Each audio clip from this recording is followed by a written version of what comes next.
కుమారుడుగా ఉన్నాడు.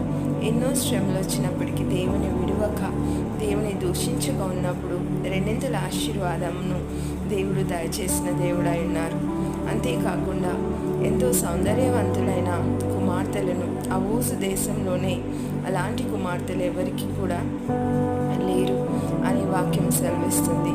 మరి ఆ రెండవ కుమార్తె పేరు కేసియా. మరి పరిశుద్ధ లేఖనాలు ఈ విధంగా సెలవిస్తున్నాయి. యోబు తన వారి యొక్క సహోదరులతో పాటు మరి కుమార్తెలకు కూడా స్వాస్థ్యంను అనుగ్రహించెను అని ఉంటుంది.